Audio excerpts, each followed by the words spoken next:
I want to really see something that said, take a look at what happened.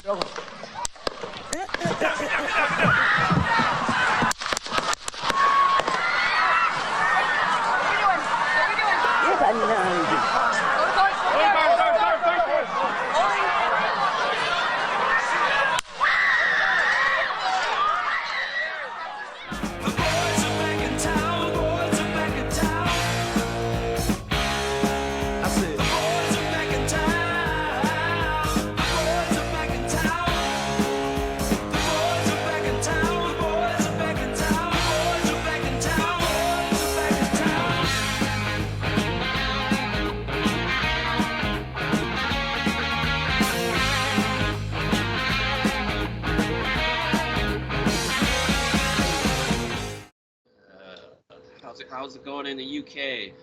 Did you guys get a heat wave? I think so. It wasn't very noticeable. But there's like riots going on right now. Yeah, I heard about that heat wave. Yeah.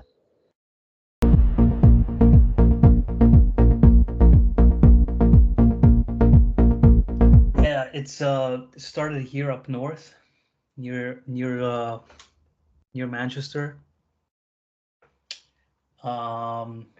So yeah, they're definitely not like the Southerners. There's quite a lot of, you know, right-wingery going on. Right. Maybe, I don't know. I mean, yeah, I followed that a little bit. I started trying to figure out, it's like, oh, who was it who did the stabbing? And then there was a post that was like, the 17-year-old who did the stabbing when he was 11 starred in a Doctor Who commercial as Doctor Who. You could even dress up as every Doctor Who ever. Do your thing for children. And I was like, all right, I'm already too deep down the rabbit hole. I gotta stop learning about this. Like, I haven't even heard of that. So what's going on, man, with the US? This cannot be real life. It just can't. Kamala Mania, man. All excited. We're like, yeah. She's the best. We all hated her in the primaries, or just didn't feel particularly good about her, which is, she was going up against Warren and Bernie, and she just was not. There was no. Also, Tulsi Gabbard fucking came at her from the left. I recently reviewed some of those clips. Oh yeah. And now she's a confirmed like right wing, like agent or whatever. So maybe she was back then, just like trying to destroy. But Kamala was pretty nasty in those debates too. She was like, Joe Biden, you're racist. It was a very nasty primary. Yeah, well, so like it's the same thing that happened to Biden with Kamala. Like initially they weren't like really favoring him, and then it just like all just disappeared. All the shitty articles, got brought down, and yeah. Yeah, well, I think some of the enthusiasm for her is real, but it's more just like by contrast with Biden, which was no one really liked, and then he just like had a stroke on stage. People were like, "Oh fuck, it's over." The candidacy has fallen. Okay. But yeah, people were happy to vote against Trump then. Same in 2020.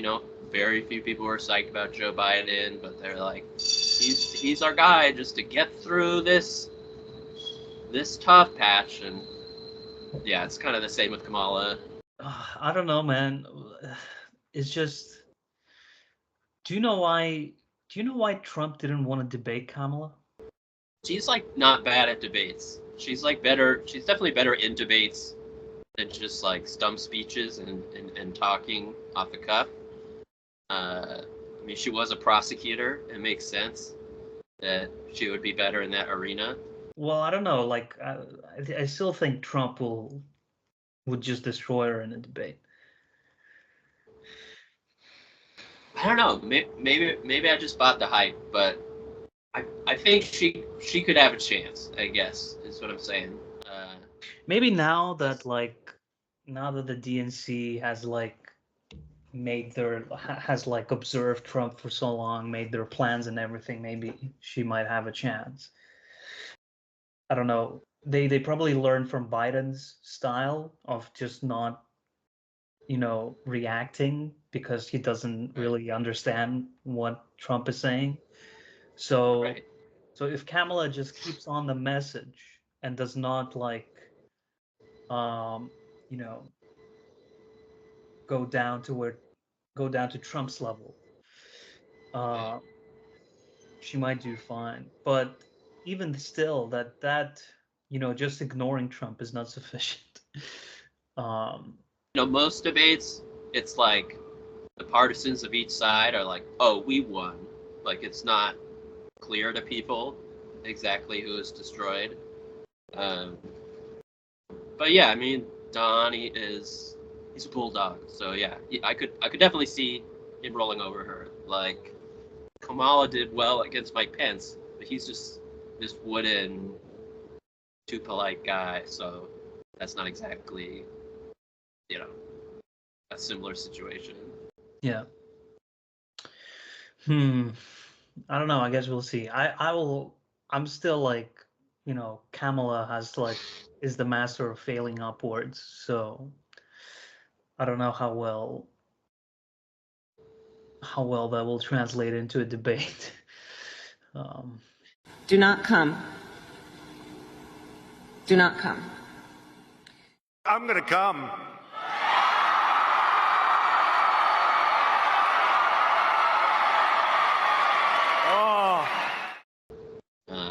I don't know, but I think it's very possible she'll fail upwards into the presidency. I think it's like.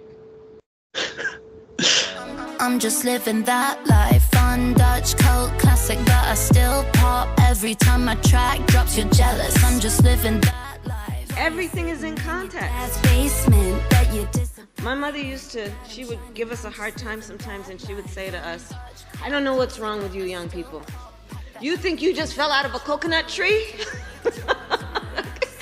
You exist in the context of all in which you live and what came before you. Do not come. Do not come." I'm gonna come.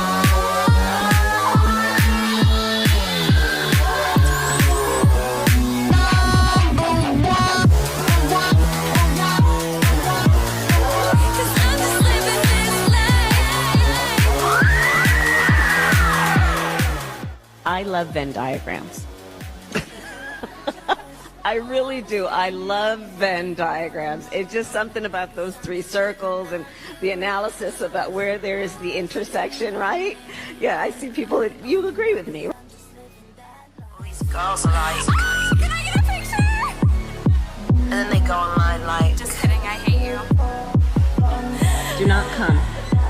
They're just like trying to shave off or gain like 5,000, 10,000 votes in one county in Pennsylvania. It's like at this level of Byzantine appeals to very specific demographics that win or lose the entire election, that it's like, it's just very hard to tell which way it'll go. Put this in perspective. In 2020, Biden won by just 44,000 votes in Georgia, Arizona, and Wisconsin. The margin of victory is tiny. Right. I don't know. It's a toss. For me, now that the Democratic candidate isn't literally dying on stage, it's a toss-up again. So are you excited in any way? I felt excited for a couple of days, but then I realized it was just relief that the Democrats and Biden didn't completely screw the pooch. by like not changing course, because that was just this, the debate happened, then Trump survived an assassination, and he like had a JFK moment but didn't die, and I was just like, fuck. And like everyone was like, it's over, it's all over now, because like Biden's a corpse, Trump's like a legendary figure, like even maybe to some people who aren't paying that much attention. Like I saw fucking TikToks of like kids in Ghana reenacting the assassination. Like it was a crazy like world event. No justice, no peace. No justice, no peace. No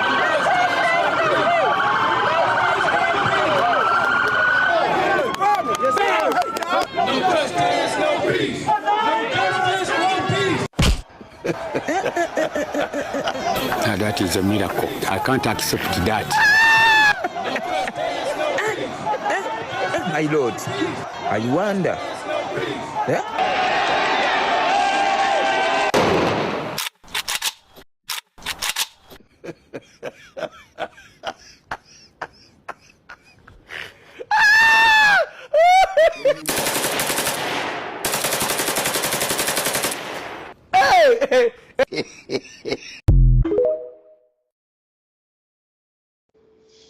I mean, it was pretty crazy, but like it's weird how like little effect it had like a couple weeks later. Right. Yeah. Also, I don't know. Trump could have got a little more injured. He had if his ear got blown off or something, that might have helped him out. But as far as we know, it was very superficial injury. And then of course the elephant in the room, J.D. Vance pick, and I don't know, just chosen as the VP candidate out of hubris, or some people speculated because he's connected to Peter Thiel, and it's totally bizarre. As like Trump, he said many times, I don't like beards. Beards are gross. I don't like them on dudes. And like he's just a TV guy. He cares all about optics. I mean, it's Peter Thiel. There's no other explanation. Yeah. It's just it probably took one phone call. Right. Do you think Moldbug is gonna get involved somehow? I mean, that guy, he's been like before. I mean, he's part of that whole crowd, the Peter Thiel, like, new authoritarian, we should have a monarchy, kind of neo-monarchist. No, like they were part of like a talk, together, Moldbug and Peter Thiel, somewhere like in some small like, convention center in California. Oh yeah. So I'm just thinking, is he gonna get involved somehow?